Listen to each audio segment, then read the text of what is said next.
So, 2026 is off to an amazing start.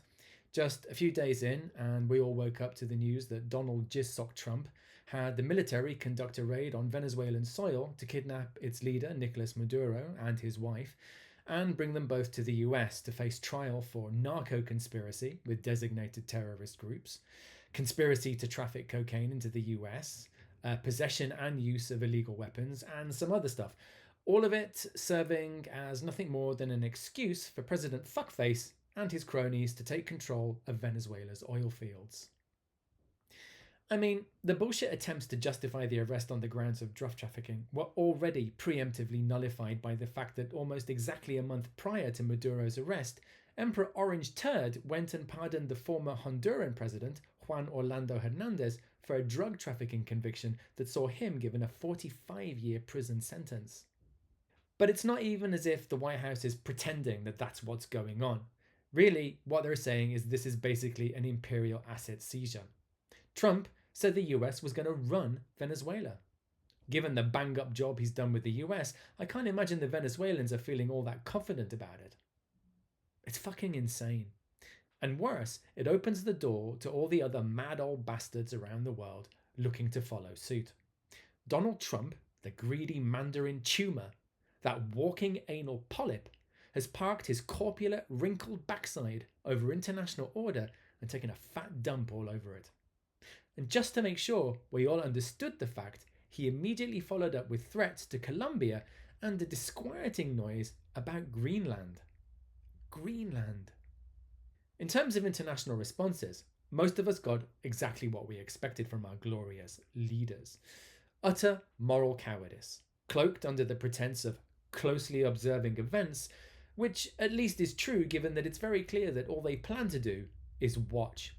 Keir Starmer was his usual empty android self, an algorithmic AI abyss devoid of any core belief or principle, ready to stand for nothing and no one that doesn't conform to the corporate interests that charge his batteries. He refused to say whether or not Trump's actions had broken international law. They had. You'd think that would have been an easy spot for Britain's topmost former human rights lawyer and decent man trademark, and self-affirming lifelong advocate of international law, but apparently not. Like many, he did take the time to call out Maduro as an illegitimate president, saying he would shed no tears about the end of his regime, which is easy for Starmer to say, as his robot body wasn't built to include tear ducts. Anyway, whatever we might think about Maduro, again, if Trump himself is going on about oil rather than any contrived moral case, it's still clear that international law has been broken. And even if there were some moral save the people of Venezuela case, then what about taking out all the other motherfuckers committing atrocities out there? Oh yeah, they all have nukes, or they say nice things about Trump, or they're too far away and Trump hates moving. Anyway, regardless, Starmer remains nauseatingly inactive. A wanker. In other equally appalling news, pound shop Bond villain and far-right fuckboy Elon Musk is floating in shit again after it turned out that his dystopian AI assistant Grok was being used to edit photos to sexualize people by removing clothes or replacing them with bikinis, in some cases using pictures featuring children. Mecha Hitler's dad said he would do something about it, but that turned out to be making the app a subscription service.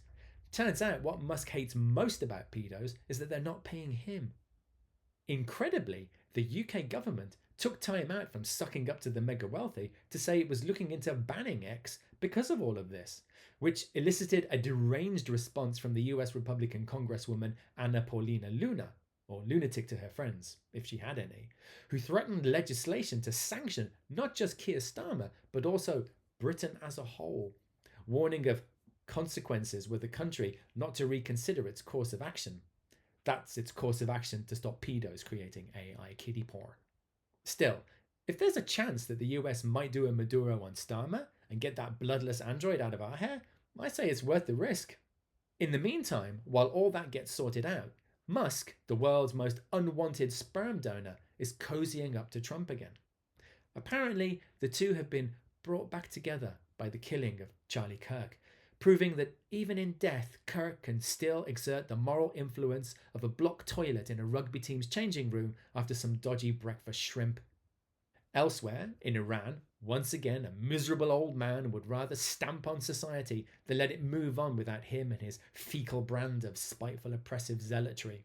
Let's hope that soon we'll be free from all of these intestinally challenged fossils, enraged and somatically frustrated by their inability to pass a decent stool in the morning, and so frightened by change that they can only offer the fear and death that clearly occupies their own minds to a terrifyingly pathological degree. Honestly, if you want to live like a selfish, shriveled monk preaching repression of every human expression of joy and freedom, by all means do so, but in your own fucking house, and leave everyone else the hell alone. Finally, the worst thing to happen during these first 10 days of 2026 is something no less horrifying for the fact that it was so inevitable. ICE agents went and murdered someone.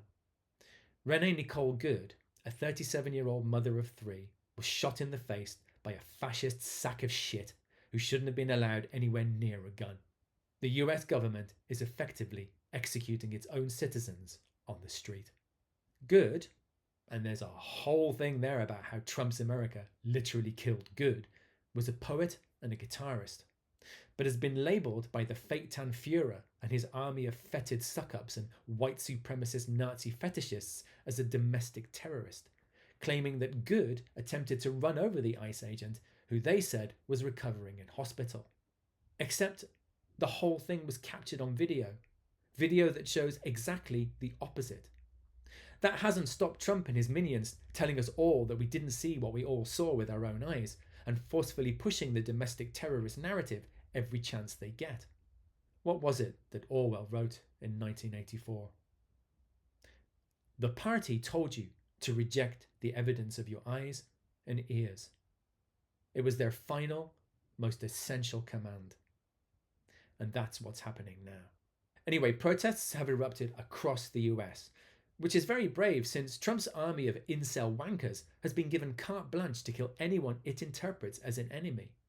And given the interpretive capacity of brains operating on a single broken neuron, that's pretty concerning.